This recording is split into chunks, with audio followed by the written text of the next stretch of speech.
உங்களோட ஸ்டாலின் வீடு வீடா வந்திருப்பாங்க, உங்களுக்கு நல்லா தெரியும். இப்படி வீடு வீடா வந்து உங்களுக்கு என்ன குறை இருக்குதுன்னு கேட்டிருப்பாங்க. நகரத்துல பேரூராட்சி எல்லாம் கேட்டாங்களா? இதுல 13 துறை 54 பிரச்சனை தீர்த்து வைப்பாங்களாம். இது நடக்கிற காரியமா? எப்படி மக்களை ஏமாத்துறாரு பாருங்க.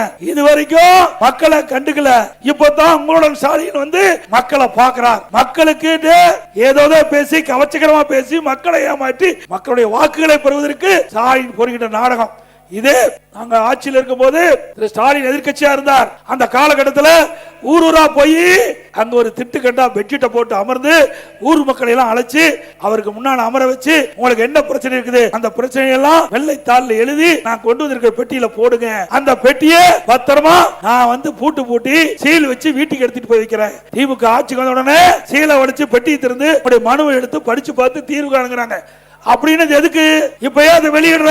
ஏற்கனவே மக்களுடைய பிரச்சனை உங்களுக்கு கொடுத்துட்டாங்கல்ல. ஊரூரா போய் நீங்க கலெக்ட் பண்ணி வாங்கிட்டு வந்த அந்த விண்ணப்பம் என்னாச்சு? அத்தனையும் பொய், அத்தனையும் நாடகம்.